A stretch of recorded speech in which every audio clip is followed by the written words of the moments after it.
Toda a Escritura é divinamente inspirada e proveitosa para ensinar, repreender, para corrigir, para instruir em justiça, a fim de que o homem de Deus tenha capacidade e pleno preparo para realizar toda boa obra. Toda Escritura é inspirada por Deus e útil para o ensino, repreensão e todas essas coisas. Eu coloquei Timóteo ali, põe ele, por favor, Samuel, Timóteo para mim. Efésios, quer dizer, rapidinho. Efésios 4:11 vai dizer assim: e ele mesmo concedeu uns para apóstolos, outros para profetas, outros para evangelistas e outros para pastores e mestres, com vistas ao aperfeiçoamento dos santos, para o desempenho dos seus serviços, para a edificação do corpo de Cristo. Ou seja, a Escritura é inspirada por Deus. Deus levanta mestres, pastores, para que eles possam ser um instrumento para que a igreja seja aperfeiçoada, seja transformada, seja edificada. E como diz aqui, como nós lemos Timóteo, toda a Escritura é inspirada por Deus. E eu sei que falar sobre dinheiro hoje é um assunto que é um tanto quanto deturpado em inúmeros lugares. E muitos exageram, e consequentemente, por conta de haver exagero da parte de alguns, muitos ignoram. Eu vejo particularmente que talvez essa seja uma de nossas falhas, de falarmos pouco sobre este assunto, porque a Bíblia fala bastante. Só que é porque fica aquela peste, né? Lá vem pastor falar de dinheiro. E a gente fica até com medo, fica até receoso, sendo que na verdade é um assunto bíblico e que a igreja precisa aprender. É necessário que a igreja aprenda. E eu tenho paz o suficiente para falar deste assunto aqui, porque como eu falei aqui para os irmãos, a última vez que eu falei sobre este tema, fazem 2 anos e 4 meses. Pode ver, até o dízimo aqui, quando alguns irmãos fazem, é vez ou outra. A maioria das vezes, no meio da música, o gasofilácio fica quase obsoleto aqui, né? E mesmo assim, Deus tem provido, então nós não estamos desesperados por conta de arrecadação. Nosso objetivo, de fato, é que a igreja seja instruída em toda a Escritura. E é sobre este tema aqui que nós vamos aprender hoje. Como eu disse, por conta de desvios e excessos que fortalecem a oposição, porque é isso que acontece. Escândalos, desvios, excessos, eles fortalecem justamente a narrativa de que crente não presta, de que pastor é tudo ladrão. É tão certo que uma vez o meu menino, quando ele estudava ainda, era bem pequenininho na escola, seu pai faz o quê? Trabalha na fábrica, o outro. O seu é pastor. Seu pai é ladrão? Vira quase um sobrenome, pastor ladrão, por conta dessa peste, né, desses homens. E escândalo é uma coisa que se propaga muito rápido. Basta um pastor ser pego no aeroporto com dólar na cueca. Político talvez nem tanto. Pastor, político o pessoal esquece, dá anistia. Mas basta um pastor dizer que foi pego roubando a igreja, vira notícia em tudo que é jornal, porque é isso que eles querem o tempo todo. Agora, vocês já viram notícia assim na Rede Globo? Ou em qualquer outra mídia aí esquerdista? Pastor, ou melhor, militar, abandona sua carreira, o seu bom salário estabilizado, decide servir uma igreja com 30 pessoas e viver exclusivamente pela fé. Isso é notícia? Não, não é. Não vira. Então, por isso, que eu tenho paz o suficiente para falar a respeito deste assunto, porque a maioria dos irmãos, né, conhece a minha história aí, então não tem problema com este assunto. Agora, muitas pessoas, elas querem ouvir apenas da forma deturpada, para quê? Para que elas se sintam desobrigadas de contribuir de qualquer forma, seja com dízimo, seja com oferta, porque eu vou dar dinheiro para pastor? Eu vou investir num lugar que eu não sei para onde que vai nada? Eu vou realmente aqui, você vai ver, desmentir isso aqui, porque eu sei que o dinheiro é algo muito sensível, é algo que toca o ser humano, é algo que às vezes, né, o coração da gente é aquecido na hora do louvor. Começa o irmão a falar sobre dízimo, a unção acaba quase que instantaneamente. Você está em lágrimas. Abra comigo em Malaquias 3. Meu Deus, lá vem o povo. Fica doido. Mas veja, o dinheiro é a única entidade a qual Jesus chama de Senhor. Senhor. Os outros não. Mas o dinheiro, porque ele sabe, é um forte concorrente dele. E eu quero passar aqui, né, alguns desvios em relação aos dízimos e ofertas. Põe o primeiro, por favor, ali, meu filho. O primeiro desvio que nós vemos pode pôr ela para frente, Samuel. Manipulação para arrecadar dinheiro. Em muitas e muitas igrejas, a parte dos dízimos e ofertas é a mais elaborada do culto. Eles aprendem de tudo para chegar nessa hora, ter como chocar as pessoas. Fazer com que a pessoa, de fato, responda aquilo que eles querem. Então é a parte mais elaborada, porque o objetivo não é uma igreja que glorifique a Deus, pessoas que sejam transformadas, mas é o quanto rendeu o culto, o quanto se arrecadou naquela noite. Essa é a preocupação de muitos aí. Ensinar a palavra, não, de vez em quando até que vai. E aí, mas arrecadou quanto? Quanto que deu o dízimo esse domingo? E aí, o mês? Como que achou? Essa é a preocupação, infelizmente, de muitas igrejas. O objetivo é arrancar, se possível, o último centavo das pessoas que vêm. Sim, se o bom pastor ele dá a vida pelas suas ovelhas, o pastor mercenário que está preocupado apenas com dinheiro, ele quer tosquiar a ovelha e, se puder, chupar até o osso dela. Literalmente, quer que a pessoa saia sem nada, absolutamente nada. E por conta disso, para chegar a esse objetivo, eles usam o medo. Eles colocam culpa em cima das pessoas. Eles usam a ganância, a cobiça que todos nós aqui temos. Sabia que você tem? Todos nós temos. Ele começa a usar esses artifícios. É tão absurdo que uma vez, olha a analogia que eu vi o pastor fazendo. E ele começou falando a verdade. Sempre aqui, né, os irmãos contam o dízimo, as ofertas que ficam no final aqui. E via de regra, sabe qual que é a nota que mais aparece no gasofilácio? R$2. 2. É que mais tem. Podia ser azulzinha de 100, né? Mas não é. É 2. E o pastor dizendo assim: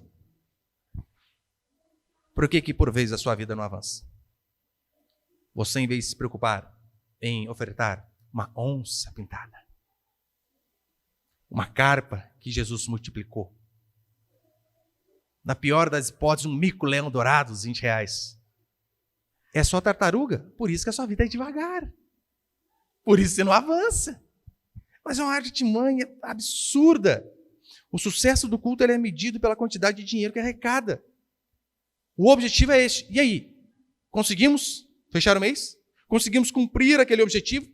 Então eles começam a usar algumas passagens de forma distorcida, óbvio, dizendo, olha, Abraão sacrificou Isaac.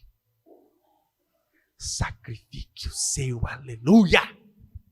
Você precisa! O que é esse 13º? Não é nada. Eles fazem de tudo, de tudo. O objetivo é errado, o culto perde o sentido, totalmente. Eu vi uma vez um bispo da igreja, não vou falar qual que é, mas aquela que só fala de dinheiro, e ele estava num culto, e ele dizia assim, esse seu carrinho de 100 mil aí, você acha que é alguma coisa? Para Deus não é nada. Oferta, traz aqui. Sacrifica ao Senhor. Caminhãozinho de $500 mil? Vale nada. E essa sua casinha aí de 1 milhão? Oferta, tenha coragem. Gente, é uma pressão psicológica tão absurda, que uma vez um irmão saiu de nossa igreja, deu uma desviou. Ele foi a essa igreja. E depois que ele retornou, depois de um tempo, ele disse, pastor, pelo amor de Deus, não dá lá não. Não dá. Deixa eu engolir um sapo aqui de vez em quando aqui. Melhor.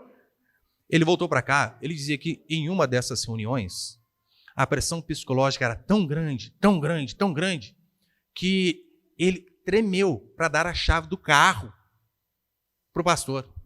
Quase que eu falei, tinha que ter dado, para você ter aprendido. Tinha que ter dado. Mas veja, a pressão psicológica é absurda. E eu sei, né? Aqui em nosso meio, falar daquele carrinho de 100 mil, acho que ninguém aqui tem. Mas alguns são menos ousados um pouco. Eles dizem assim, para Deus, não compensa fazer nenhum empréstimo. Você empresta dinheiro para tantas coisas? Para comprar sofá? Geladeira? Frost free? Para Deus, para sua obra, nada. E fica esse trabalho psicológico o tempo todo. O que é mais importante? Deus ou o carnezinho da loja 100? Só que ele se esquece que, de fato, a Bíblia também vai dizer assim, a ninguém deveis coisa alguma. Ou seja, fez o compromisso, tem uma dívida, pague. Tem que pagar. Esse é um tipo de erro, né? Achar que todos são assim. E sabemos que isso não é verdade. Paulo, ele por vezes, ele fazia assim, ele defendia o seu ministério e dizia, vou defender o meu ministério. E falava as suas prerrogativas como apóstolo que ele tinha perdido.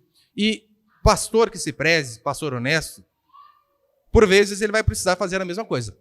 Defender o seu ministério. É o que eu, às vezes, preciso fazer. Mostrar que eu só tive prejuízo depois que eu me tornei pastor. Só prejuízo. Financeiramente, eu só me lasquei. Eu estava muito bem concursado, ganhando dinheiro razoável, para pedir as contas, para cuidar de uma igreja que na época começou com 10. 3 casais, um cara batia na mulher, o outro fumava, e 4 gatos pingados lá que vinha de vez em quando. Sério? E eu falei, gente, o que eu fiz? 8 anos de estudo para passar no concurso, para isso! Ah! Paulo defendia o seu ministério, então por vezes é importante que o pastor também faça isso. O segundo desvio que nós vemos, põe o próximo ali. Oferta como barganha. Você sabe, nós podemos fazer a coisa errada com a motivação errada. Podemos fazer a coisa errada com a motivação certa. Podemos fazer a coisa certa com a motivação errada. E podemos fazer a coisa certa com a motivação certa. É isso que se espera. A Bíblia, de fato, ela fala da lei da semeadura. Isso é bíblico. Gálatas, Paulo deixa bem claro. Não vos enganeis, Deus não se zomba. Aquilo que o homem semear, isso ele vai ceifar. E este é um princípio bíblico e verdadeiro. O problema é que muitos, às vezes, pegam este princípio aqui e usam como barganha, como troca. Ou seja, quanto mais eu investir, mais eu vou receber. A igreja, para ele, acaba virando bolsa de valores. E convenhamos, né? Rende mais, claro que rende mais. Se você usa como investimento, claro que vai render mais a princípio. Agora, pessoas que fazem dessa forma não estão preocupadas com o reino de Deus, com o avanço do reino. Então, elas estão até fazendo o que é certo, que é contribuir, porque é mandamento. Eu vou mostrar aqui para vocês. É mandamento. Contribuir, ofertar, ser fiel a Deus. Mas se você faz isso com a motivação errada, você está errando. Eu vi uma vez um testemunho, de uma mulher que estava processando essa mesma igreja que eu falei no começo. E por que ela entrou com um processo jurídico contra essa igreja? Que ela disse assim, eu vim a um culto e o pastor disse que aquele que ofertasse o seu 13º receberia 3 vezes mais. E deu ali, acho que um prazo de 6 meses, alguma coisa assim. Os irmãos aqui que entendem um pouco mais de investimento. Não existe investimento que em 6 meses você colha 3 vezes o que você investiu. A poupança, se eu não me engano, acho que é 0,5, está rendendo, né? Ou seja, você tem que pôr uns 100 mil lá para render para você R$500 mensais. Agora, o cara promete que em 6 meses você vai receber 3 vezes o que você investiu. Gente, esquece o CDB. Esquece que ainda fica. Acabou. Investe nisso. Então ela disse que era por conta disso que ela estava processando essa igreja. Eu disse assim, irmã, eu não sei de fato quem é pior. Se é o pastor ou se é você. Para mim, vocês são farinha do mesmo saco. Ele prometeu algo que ele não poderia prometer. E você está preocupado apenas com o seu reino, com o seu dinheiro. Em você ter mais. Reino de Deus para você, esquece. Então, é de suma importância fazer o que é certo, com a motivação correta. Terceiro, falta de transparência com o dinheiro arrecadado. Você sabe, hoje há igrejas que são empresas. E quando eu digo empresas, não por conta de CNPJ, claro, isso tem que ter. Não é por conta disso. É empresas no sentido de ver pessoas apenas como números. Eu falo para você porque eu já fui a inúmeras conferências, muitas. Reunião de pastores, onde a grande preocupação era, e aí? Entrou quantas pessoas? Eles não estão preocupados se casamentos estão sendo restaurados. Eles não estão preocupados se os filhos estão sendo bem educados. Se as pessoas estão se arrependendo e sendo transformadas pelo poder do Evangelho. Mas e aí? Tem quantos? Cresceu quantos? E a arrecadação? Aumentou quantos por cento? A preocupação era ver pessoas como cifras. Apenas isso. E é claro, né? Isso é um absurdo. Lembra, os mais antigos talvez aqui devem lembrar. Eu lembro que toda vez de manhãzinha tinha um programa que passava na TV chamado Pequenas Empresas, Grandes Negócios. Antigão esse, né? Hoje em dia só deu uma mudadinha ali na palavra, né? Pequenas igrejas, grandes negócios. Porque a igreja, para muitos, virou, de fato, comércio. Fonte de renda, onde ele consegue arrancar tudo que ele pode das pessoas ali. E veja, a pessoa que tem esse pensamento, ela não encara o dízimo como uma ordenança a Deus e uma obediência a qual ela deve se sujeitar. Mas ela vê o dízimo como uma mensalidade para receber o produto final. Apenas isso. Igreja, ela não é patrimônio do pastor. Não é. Infelizmente, existem igrejas onde ninguém sabe para onde vai o dinheiro. Nada. Transparência, zero. Não é nem translúcido, é opaco. Nada. Você não sabe de nada, para onde vai, nada. Relatório, jamais. Uma vez um casal veio para a nossa igreja e eles eram de uma igreja que eu conhecia do meu bairro. E eles me diziam que lá funcionava assim, na hora dos dízimos de ofertas. Eles passavam aquele saquinho, sabe? Como chama? Alguém lembra como chama aquele saquinho lá? Como? Salva? Você quer salva. Salva, eu nem sabia que chamava isso. Uma que eu acho que é um constrangimento danado aquele negócio, né? Põe na sua frente assim, dá aqueles 5 segundinhos ali que aterroriza você. Depois passa para o outro, pelo amor de Deus. Por isso que é melhor, deixa o gasofilácio aqui, os piques atrás da cadeira aí, se quiser você faz. E funcionava assim. Na hora dos dízimos de ofertas, passavam lá, né, com a salva. E os obreiros passavam. A esposa do pastor ficava na porta da igreja no fundo. Abria o porta-mala do carro, que estava na porta da igreja, igual está o meu ali. E eles acabavam de passar a salva, entregavam para a mulher do pastor colocava no porta-mala e bum! Acabava o culto, ele arrancava a conta de água que tinha chegado. A gente só vai acabar o culto quando Deus tocar o coração de alguém para pagar essa conta aqui. Material de limpeza, está faltando. A gente só vai acabar quando Deus tocar o coração, alguém fazer a conta material. E, gente, para que serve o dízimo e oferta que acabou de arrecadar? Para nada. Eu sei que talvez isso seja um extremo, mas acontece. É terrível, terrível. O dinheiro, ele fala da credibilidade do ministério. Muito, muito. Em 2 Coríntios, capítulo 9, Paulo, ele levanta uma oferta para os cristãos da Judéia. Ele comissiona outras pessoas para que elas pudessem levar o dinheiro. Nem ele mesmo leva. Ele diz, arrecadamos aqui, levem lá, por favor. Ele nomeia uma equipe. E eu acho que é correto, né? O pastor não ser aquele... ele pode até mexer com o dinheiro da igreja, mas não ser o único. Absurdo. Como assim? Só o pastor sabe a conta da igreja? Só o pastor tem acesso ao dinheiro? É por isso que aqui nós temos tesoureiro. Nós prestamos conta, todo mês o tesoureiro manda aí pelo menos para 3, 4 irmãos o relatório. Com tudinho, né? Tudinho que entra, tudo que sai, notas, salário, aluguel, tudo. Porque a transparência com o dinheiro é fundamental. E às vezes os irmãos compram, pastor, tem que contar coisa para a igreja, compra e não traz nota, eu fico louco da vida. E como que eu vou explicar depois para o povo, gente? Cadê a nota daqui? Então, nós não lidamos com dinheiro sozinho, porque isso é resguardar a igreja e o pastor. É por isso que quando vai contar o dinheiro do gasofilácio, é sempre 2 pessoas e quase nunca sou eu. Raro. Você pode pegar anualmente lá e ver os relatórios que tem meu nome. Quase nunca tem. Só quando a gente esqueceu de contar e de repente, ai meu Deus, esquecemos de contar aqui. Eu pego um que estava indo embora e conta aqui comigo. Via de regra, sempre 2 pessoas, irmãos, irmãs, contam, conferem, assinam e aquele papel a gente guarda, tudo guardadinho. A gente fica pelo menos uns 3 anos guardado ali para que qualquer probleminha que der, a nota está lá. Transparência é tudo. Quanto que entra? Para onde que vai? Onde que foi gasto? Isso é fundamental. E se você é dizimista aqui nessa igreja, e você, pastor, eu não recebi até hoje o financeiro.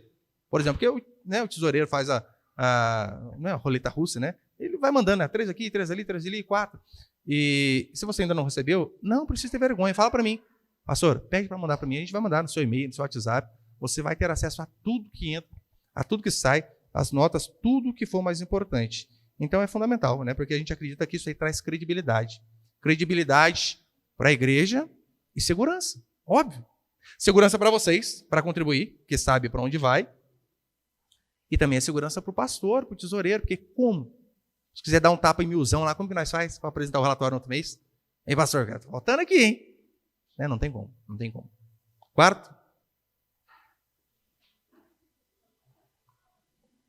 Quarto princípio, o misticismo fraudulento para arrecadar. Hoje em dia, em especial no meio pentecostal, é um absurdo. As mandingas, e eu uso a palavra propositalmente, mandingas, para arrecadar dinheiro. Se, na época da Idade Média, lá na Igreja Católica tinha as indulgências, você lembra que era a indulgência? Eles vendiam um terreninho no céu. Você pagava para alguém ser salvo. Parece absurdo, né? Mas ainda não é novo, não. O pessoal ainda faz hoje, eles só mudaram um pouquinho.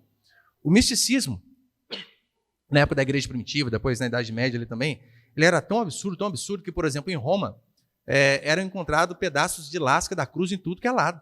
Você juntava as lascas da cruz que eles diziam que encontravam, dava para formar quase que a Arca de Noé, de tanto pedaço de cruz. Mas era apenas uma forma de se ganhar dinheiro. Lutero vai dizer que dos 12 apóstolos, 18 estavam enterrados na Espanha. Pastor, a conta não fecha. Justamente para isso, porque a pessoa achava um cadáver de alguém lá. Aí fazia um monumento. Aqui está o apóstolo João. E um pedágiozinho. Pague não sei quantos que você vê. Então, por isso que ele diz, né? Dos 12 apóstolos, 18. Eles são enterrados na Espanha.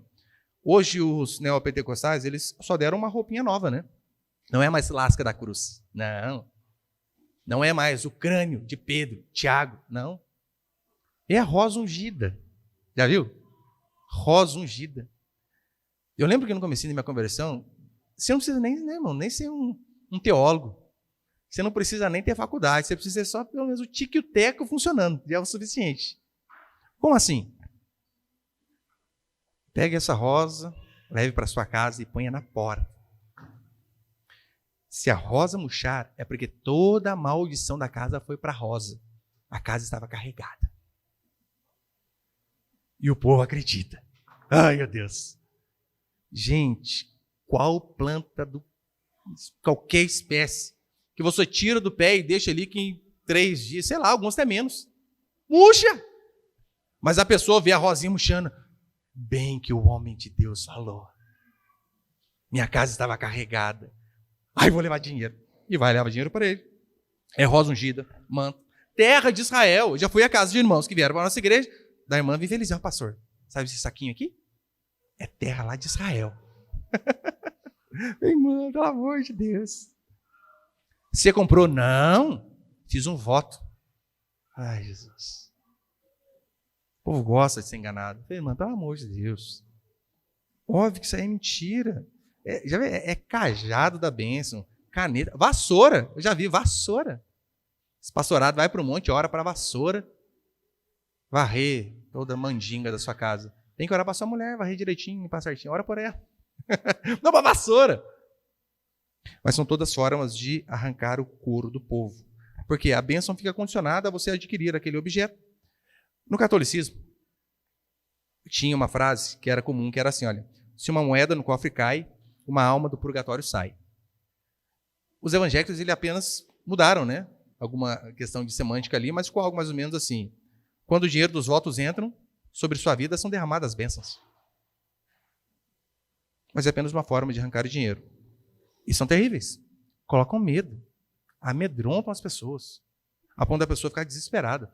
Tem um filme fantástico de Lutero. Se você puder, assista. Mas tem até de graça no YouTube, de graça. Muito, muito bom, muito bom. Esqueci o nome do ator lá que faz o Lutero. E tem uma parte interessante na época da Inquisição, onde os padres estão ali aterrorizando o povo. E como eles precisam arrecadar dinheiro para construir a Basílica de São Pedro, eles fazem de todas as formas possíveis, que uma que não tinha Bíblia para o povão, então o povo já era obrigado a acreditar naquilo que eles falavam. Mas não só isso, eles aterrorizavam. E tem uma cena lá, alguns vão dizer que é baseado em fatos, né? E que o padre ele chega diante lá da praça, aquele monte de povão assim, acende uma fogueira, e ele então começa a aterrorizar o povo da seguinte maneira: vocês não querem contribuir? Não vão? Sabendo que a casa de Deus precisa, vocês não querem contribuir? E ele vai e põe a mão no fogo, assim, ó. E o fogo começa a queimar a mão dele. Ele mantém. Você vê, começa a derreter um pedaço da mão, ele pega e tira assim. E começa a mostrar para o povo: é isso aqui que vocês querem para vocês? Não! Então contribua! Ah, gente, eu dou até a mãe, se puder. Tudo. Depois desse terrorismo. Mas muitos pastores continuam fazendo a mesma coisa. A diferença é que eles mudam, né? Não vai dar dinheiro aqui? Vai gastar no médico. Vai. Não quer dar para Deus? Não? Você vai ver. Vai bater o carro. E joga praga. E às vezes acontece uma coisa parecida. Você lembra, ai, por que eu não dei dinheiro? Pelo amor de Deus, o povo é terrível. São picaretas. É fato, nós acreditamos que a desobediência ela é prejudicial em todas as áreas, sem exceção. Sem exceção. Todavia, até na questão financeira, né, a obediência é necessária. Só que nós não precisamos usar truques, mandingas ou aterrorizar você para que você seja um fiel contribuinte. Claro que não. Isso é um absurdo. Devemos apenas nos preocupar em pregar a palavra de forma honesta, de forma sincera e orar para que o Espírito Santo toque o coração dos irmãos e irmãs para que eles entendam a importância de cada um fazer a sua parte. O vetor que move a igreja jamais deve ser o lucro. Jamais. Como eu falei aqui, né? Os retiros que a gente faz, meus irmãos, a gente só gasta. Só gasta. Porque o objetivo não é arrecadar. Claro que não. Quinto. Põe ele, por favor. Pode pôr o versículo também, Samuel, por favor. Quinto princípio, mercadejando a palavra. Olha o que Paulo vai dizer em 2 Coríntios, capítulo 2, versículo 17. Porque nós não estamos, como tantos outros, mercadejando a palavra de Deus. Antes, em Cristo, é que falamos na presença de Deus com sinceridade e da parte do próprio Deus. Porque nós não estamos, como tantos outros, mercadejando a palavra de Deus. Mercadejando, o significado ali é, de fato, fazer mercado, fazer comércio. E é por isso que é um absurdo, né? Pastor que cobra cachê para pregar. Cobra. Pastor, vem pregar aqui na minha igreja? Venho. Tantos mil. Tantos mil. Como assim? Mas deixar bem claro, né? Pastor, então significa que chamou, o pastor tem que ir, se vira, dar os seus pulos. E eu já fui em muitos lugares, nunca, até hoje, nunca cobrei R$1 sequer, nada. Antigamente as pessoas me chamavam com mais frequência, né? Daí eu prego uma vez, depois eles nunca mais me chamam, não sei por quê. Queria saber por quê. Mas é uma vez e nunca mais chama. E não sei se vocês veem meu Instagram, daí agora não tá nem chamando mais, né? Mas nunca. Já teve lugar que eu fui, gastei o combustível, tudo no meu bolso, ganhei uma empada e um copo de refrigerante. Não cobrei nada, porque a partir do momento que você coloca um preço, gente, se a pessoa quiser exigir alguma coisa com base no preço, né? Imagina, pastor, você vem pregar aqui, os irmãos de São Paulo são lá de onde mesmo? Bragança. Pastor, você vem pregar, lá de Bragança Paulista, vai vir uma culto hoje, que benção, hein? Daí os irmãos falam, pastor, você vem a Bragança Paulista? Eu falei, venho, 10 mil. 10 mil, pastor? Sim, 10 mil para aí. Tá bom, então eu quero um cadeirante andando, 2 cegos enxergando e um morto ressuscitado, que é o valor. É por isso que eu creio que não se deve, né, colocar preço, cobrar. Todavia, entretanto, contudo, a igreja que chama a pessoa de fora, ela deve ter a consciência de que ela precisa sustentar aquela pessoa para que ela possa vir. E, na medida de suas posses, abençoar a vida do pregador. Nunca cobrei nada. Os irmãos que nós chamamos para vir aqui, né, os pastores de Taubaté, Lorena, Guará, nunca cobraram R$1, nada, mas nós toda vez fazemos questão de dar mais do que o combustível que eles gastam. Porque é o mínimo. Porque imagina, você chama o pastor vai, ele prega e um filho seu se converte. Vai colocar preço nisso? Não, pode dar sua casa para ele. Não tem preço. A conversão de uma alma, uma vida que seja que converteu, não há preço.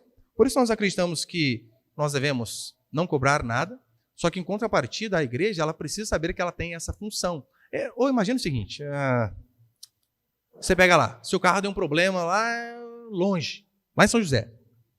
Então você liga para um mecânico. O mecânico sai da casa dele, deixa a família, deixa os filhos, a esposa, pega o carro, gasta combustível, chega lá, aplica o conhecimento que ele adquiriu durante anos, resolve o seu problema. Quando isso acontece, é unânime. Paga o serviço dele. E é correto? Claro que é correto.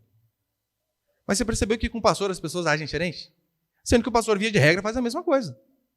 Ele sai de sua casa, ele larga a sua esposa, larga os seus filhos, se desloca, ele vai, usa o conhecimento que ele gastou durante anos para aprender. Dos livros, e livro é um troço caro. Eu tenho uma coleção de romanos lá em casa de um autor, que só este autor, a coleção dele, deve dar em torno de 850, 900 reais. Que são 15 livros, né? Uma pilha bem densa. É caro. E então, o pastor compra livros, estuda, gasta tempo, e não é fácil estudar. As pessoas preferem carregar peso do que estudar, que carregar um livro, porque o negócio dá trabalho. E então ele vai, prega, vidas são edificadas, são transformadas, e eles dizem assim, não, mas pastor não tem que dar nada de dinheiro para ele não. De graça recebeste, de graça dai. Um monte de vezes eu já vi esse versículo. Primeiro, que quando as pessoas dizem, né, de graça recebeste, eles pensam que é assim. Eu chego para pregar aqui, cabo louvor, guardo o violãozinho ali, e eu venho aqui, né? Já sei o que eu vou falar. Eles pensam que eu entro em transe e o negócio funciona na hora. Não é. Por vezes, há sermões que eu preciso ler 5, 6 livros para entender sobre o assunto. Olha o tempo que vai. Então, nós entendemos que pastor nenhum deve cobrar, mas a igreja tem a obrigação moral de contribuir, de ofertar e abençoar essas vidas. E indo para o final, alguns desvios aqui também. Põe ali primeiro, por favor. Quais as principais críticas em relação à prática do dízimo? Porque uma coisa que nós temos que pensar é a seguinte, né? Dízimos e ofertas é algo que ainda vale para hoje? Esse é o tema ali que eu coloquei? Muitas pessoas que vão falar contra a questão da prática do dízimo, das ofertas nem tanto, né? Mas principalmente em relação ao dízimo, eles vão dizer aquilo aí. O dízimo ele era da lei cerimonial e Cristo aboliu a lei cerimonial. Primeiro que o dízimo não era da lei cerimonial. O dízimo vem antes da lei. 430 anos antes da lei, você vê Melquisedeque, Abraão entregando o dízimo a Melquisedeque. Você vê o dízimo antes da lei. Você vê o dízimo na lei. Você vê o dízimo nos profetas. Você vê o dízimo no Novo Testamento. Você vê o dízimo nos apóstolos. Então, que história que é essa que foi abolido? Não foi não. O dízimo está em todos esses lugares. Só que daí, o contra-argumento é o seguinte, olha, mas a circuncisão também era antes da lei. E hoje não praticamos. É verdade, hoje nós não praticamos a circuncisão. O que era circuncisão, lembra? Seria a fimose de hoje, né? É ali, arrancar ali o prepúcio ali do órgão viril masculino. Tem que falar com cuidado, porque senão vai para o YouTube, tu bloqueia. Não pode falar. É a fimose. Era a fimose. A circuncisão também era antes da lei e hoje nós não praticamos, é verdade.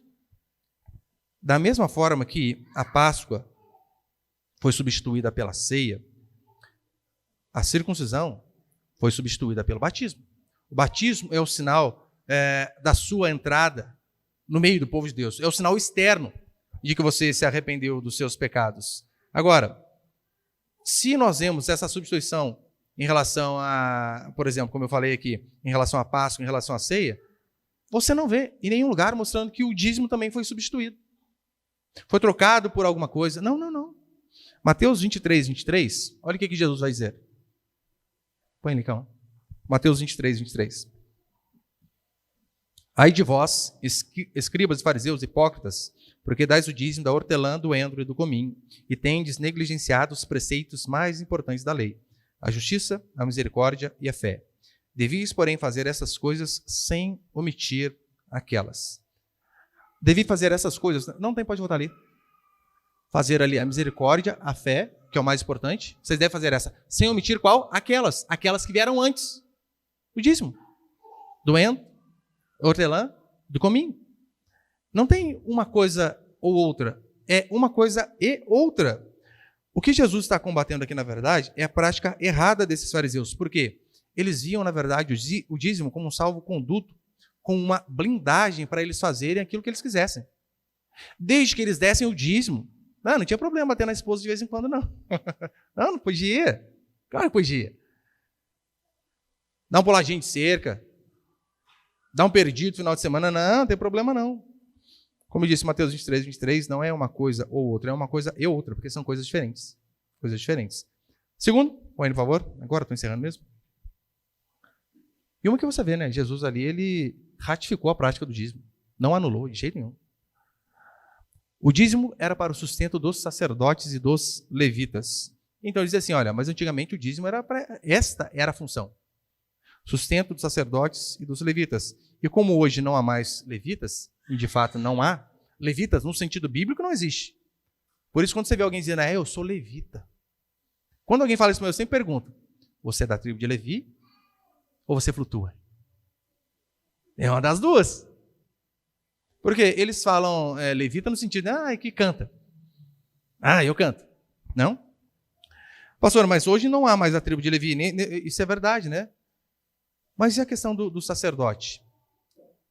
A Bíblia vai dizer que todos nós somos raça eleita, então se o dízimo era para o sustento do sacerdote, então hoje tem que sustentar todo mundo. E Pedro diz isso? Claro que diz. Mas veja, Paulo explica isso de uma forma um pouco melhor. Eu faço questão de você ler. Acompanhe comigo. 1 Coríntios capítulo 9. Vai para lá, rapidinho. 1 Coríntios capítulo 9, versículo 3. 1 Coríntios 9, 3. Paulo aqui, ele referenda o mesmo modelo do Antigo Testamento para o sustento dos obreiros, hoje. Paulo, ele usa a mesma coisa. 1 Coríntios capítulo 9, versículo 3. Olha o que vai dizer. Esta é a minha defesa para com os que me acusam. Ou seja, Paulo também era acusado. Constantemente. Em relação a dinheiro, também. Essa é a minha defesa para com os que me acusam. Não temos nós o direito de comer e beber? Não temos nós o direito de levar conosco esposa crente, como também fazem os demais apóstolos, os irmãos do Senhor e Cefas? Cefas era Pedro. Ele está falando básico, né? Calma aí. Nós não temos o direito de comer? De beber? Nossa família não pode ser sustentada pelo dinheiro da igreja? Os outros apóstolos têm esse direito e eu não tenho? Paulo está reclamando. Versículo 6. Ou será que somente eu e Barnabé não temos o direito de deixar de trabalhar pelo sustento financeiro? Quem serve no exército à sua própria custa? Ninguém. Os irmãos são militares aqui. Você não precisa comprar seu armamento. A União tem o dever de fornecer para que você defenda a nação. É assim que funciona? Quem serve no exército à sua própria custa? Quem planta uma vinha e não come do seu fruto? Ou quem apacenta um rebanho e não se alimenta do leite que produz? Por acaso, digo isso apenas da perspectiva humana? Ou a lei também não afirma a mesma coisa? Aí Paulo agora vai citar a lei. Vai estar onde a lei diz a respeito disso. Pois na lei de Moisés está escrito, não atarás a boca do boi quando debulha o grão. Será que Deus está preocupado com bois? Qual que é o contexto aqui para você entender? Antigamente, né, eles usavam bois para pisar ali nos grãos, para que então houvesse a separação da casca com a semente. Os bois ficavam pisando ali, e o que muitos donos faziam? Eles colocavam o boi para pisar, para trabalhar, e era serviço, só que eles amarravam a boca do boi. Tipo assim, trabalha, mas não come aqui não. Aí Paulo diz, isso é um absurdo. Será de fato que a lei está preocupada com bois ou é com a gente? Ele diz, não, é com a gente, a preocupação é conosco. Versículo 10. Ou será que de fato não diz isso por nós? É claro que em nosso favor que isso está escrito, pois quem lavra a terra deve debulhar o grão com esperança de participar da colheita. Verso 11. Se semeamos entre vós as coisas espirituais, será demais colher de vós coisas materiais? Se outros participam desse direito sobre vós, não teríamos nós ainda mais? Mas nunca exercemos tal direito. Antes, tudo suportamos para não colocar obstáculo algum ao evangelho. Verso 13. Não sabeis que os que trabalham com o que é sagrado comem do templo? Aqui está fazendo uma referência ao sacerdote, claro. E quem serve no altar participam do que ali é oferecido? Assim, o Senhor também ordenou aos que anunciam o evangelho que vivam do evangelho. Ora, fica simples. O pastor que se dedica de forma integral e trabalha, não estou falando de pastor que acorda 8, 9 horas da manhã, não. Trabalha. Acorda cedo, trabalha duro. Paulo vai dizer que ele não só deve receber, mas como é digno de dobrados honorários, aqueles que se afadigam na obra. Olha, isso é que eu não falo para me gabar, mas de jeito nenhum.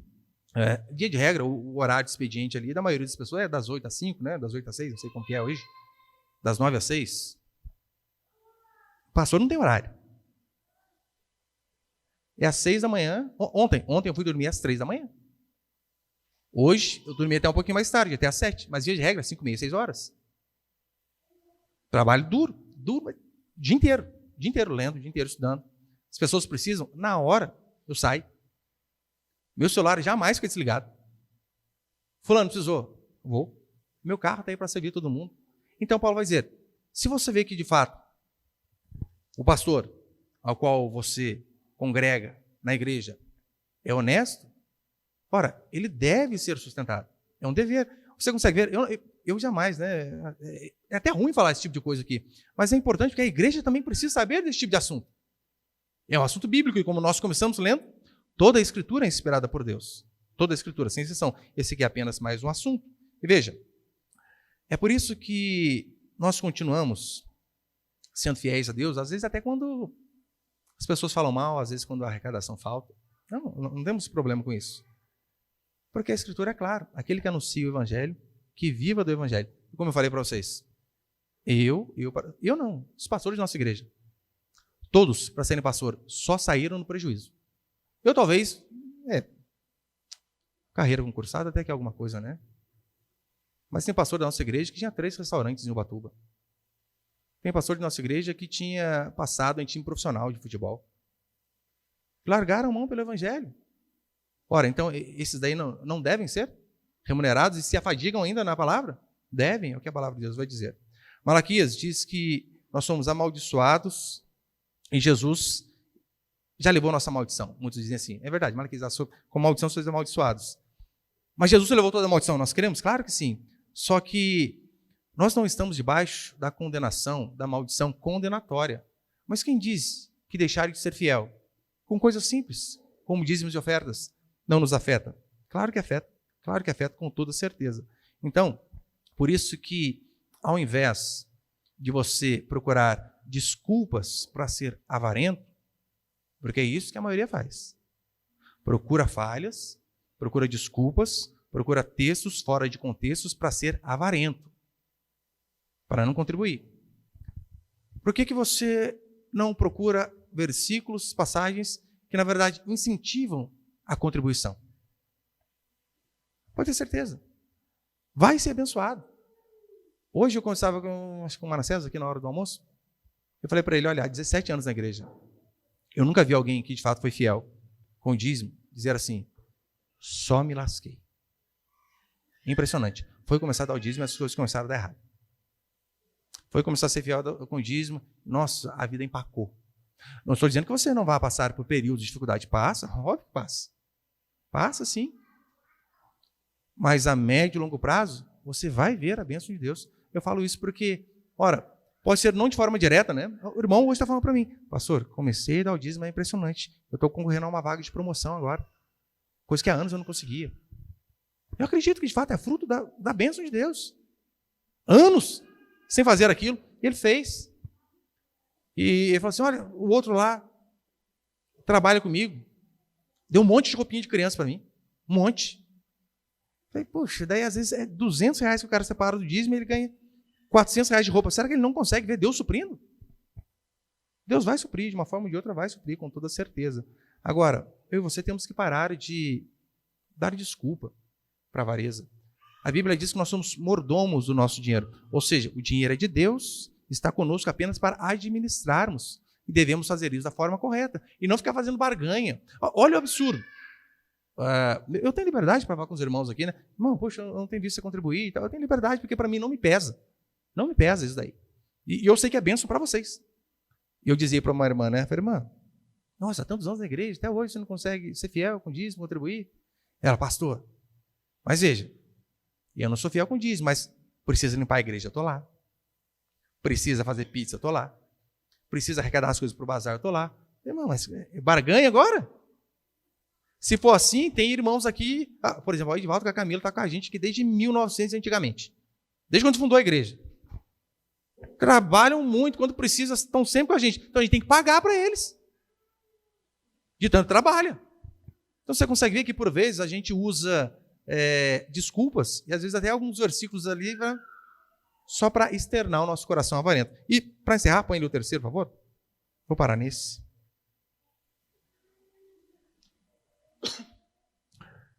Terceiro, Paulo ensina que a contribuição ela tem que ser espontânea e não imposta. Põe ali o versículo, por favor. 2 Coríntios 9, 7. Paulo vai dizer assim: cada um contribua segundo tiver proposto no coração, não com tristeza ou por necessidade, porque Deus ama quem dá com alegria. Deixando bem claro, essa contribuição aqui não tem a ver com dízimo, é oferta, né? Oferta é diferente de dízimo. E Paulo diz isso porque eles estavam arrecadando dinheiro para levar para um lugar, então faz com alegria, contribua. É mais ou menos o seguinte, vamos abrir uma igreja lá no Oriente Médio. Pô, vamos fazer aí, arrecadar. Joia, façam isso. Só que o dízimo não tem a ver com fazer com alegria ou não, tem a ver com ser fiel. Porque às vezes acontece isso, não é?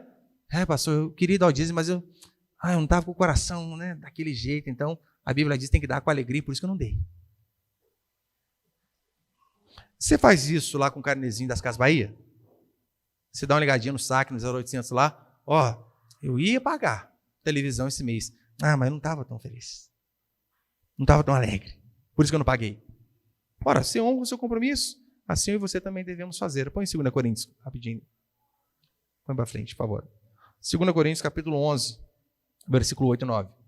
Despojei outras igrejas recebendo salário para vos poder servir. E estando entre vós, ao passar por privações, não me fiz pesado a ninguém, pois os irmãos, quando vieram da Macedônia, supriram o que faltava, e em tudo me guardei e me guardarei de vos ser pesado. Pastor, mas Paulo ali, ele está se esquivando de receber da igreja. Sim. Sabe qual é o motivo? Os coríntios eram avarentos. Extremamente avarentos. Só por conta disso. Daí Paulo diz, não quero receber. Mas ele não disse que isso é certo. Ele diz, despojei outras igrejas, recebi de outras igrejas para que eu pudesse trazer o evangelho a vocês. A nossa igreja, via de regra, nós começam assim, né? Mas eu falo da nossa. Durante o meu primeiro ano como obreiro já integral ao ministério, né? A igreja de Guaratinguetá, ela pagava 2/3 do meu salário e a arrecadação que tinha na igreja completava. Se não fosse a fidelidade desses irmãos que talvez vocês nunca viram, não teríamos uma igreja nessa cidade. Agora, é justo que outra igreja me pague, sendo que vocês estão aqui sendo alimentados constantemente pela palavra de Deus? Claro que não. É justo que outra pessoa pague a progressiva da sua esposa? Não, é você. É você que tem que fazer. E é assim que nós temos que fazer também em relação à igreja. Os pobres da Macedônia, eles foram fiéis, eles ajudaram, eles contribuíram. E Paulo diz, olha, graças à fidelidade deles, nós conseguimos, por quê? Porque vocês eram avarentos. Então, que Deus possa dar graça a nós de sermos fiéis. Porque, gente, se você não consegue ser fiel, talvez algo físico, natural, dinheiro. Imagina aquelas tentações nível hard mesmo. Muito mais difícil. Eu desafio você a ser fiel com pouco. Não, pastor, quando eu tiver um emprego melhor, ganhando mais, prometo para Deus que vou ser fiel. Não. Se você não consegue ser fiel com o seu pouco agora, como que você vai ser fiel com muito? Porque, convenhamos, o que é mais fácil? O que é mais fácil? Se você ganhar um salário mínimo está o quê? Está uns 1.300 mais ou menos, por aí? 1.300. Mínimo mesmo, né? É mais fácil você ser fiel com R$130 ou quando você estiver ganhando 15 mil, 1.500, uma paulada só? Eu lembro, eu nunca tive muito dinheiro, né? Mas eu lembro que quando eu saí do meu serviço para ser pastor, peguei uma quantia que eu nunca tinha visto na vida. R$22 mil. Para muita é mixaria, né? Para mim foi o dia que eu me senti rico. 22. Saí e falei, gente do céu, já que açaí, põe de 1 litro aí. Me sentindo bichão. Eu lembro, R$22 mil. Eu sempre fui fiel com o dízimo. Desde quando eu comecei a ser fiel, né? Depois de uns 4, 5 meses na igreja. Mas na hora que eu separei 2.200, pensa na tremedeira, hein? Senhor, será que precisa mesmo? Tudo isso? Não é possível. Será que o pastor está gastando certinho? Daí você começa a fazer um monte de questionamento. Será? Mas eu falei, sai para lá, Satanás. Eu esquecendo de ver 20 mil que ia sobrar para mim e preocupado com os 2 que eu ia contribuir. O ser humano é terrível, né? O coração dele é totalmente podre. Mas que Deus possa dar a mim e a você graça de vencermos todos os pecados, inclusive da avareza. E eu louvo a Deus por essa igreja, porque, veja, quem tem de rico aqui em nossa igreja não tem. Não tem. Por vezes, nós já passamos muito apertado no passado. Já, muito, muito. Gente, passando aqui 5 minutinhos, vocês me perdoam, tá? Estou encerrando. Muito apertado. Por vezes, a igreja fechou meses no negativo. Meses. E quando a igreja fecha no negativo, você acha que quem fica sem salário? Eu. Quantas vezes vocês me viram reclamando aqui? Vocês precisam contribuir mais, porque está faltando danoninho para as crianças. Nunca. Não sei se vai ter para aluguel desse mês. Eu sempre falei para minha esposa, se precisar, o nosso salário é para lá, se der, paga a gente. E acredita que Deus vai prover. Creia. E elas dizem lá, tá bom. Nunca nos viram reclamando. E Deus, passou um período bem difícil aí, mas Deus proveu. A gente não está rico, claro que não, né? Pode ir. É só você fazer uma base na sua contribuição. Mas graças a Deus, nós nunca atrasamos um dia de aluguel. Nunca. Conta nenhuma atrasada. Tudo em dia. Graças à sua fidelidade, graças à sua contribuição. E o desafio a você é que você continue sendo fiel. Se você já é fiel, continue a ser. Se você ainda não é, faça esse compromisso com o Senhor. Creia mesmo que, Deus, eu não fui fiel até agora, mas se é a palavra do Senhor, eu vou tirar, porque com Deus, às vezes, a matemática não é lógica. Às vezes você tira e você tem mais. E acredita que se você estiver obedecendo, Deus vai suprir todas as suas necessidades. Mas para isso eu e você precisamos ser fiéis a Deus. Precisamos dar esse passo, fazermos esse compromisso. Porque, como eu disse, eu não via, em 17 anos de igreja, ninguém que foi fiel a Deus com seus dízimos e ofertas, que disse assim, eu me arrependi. Não. Mas a médio e longo prazo, Deus sempre abençoou. E que Deus possa continuar abençoando a mim e a você sempre. Amém?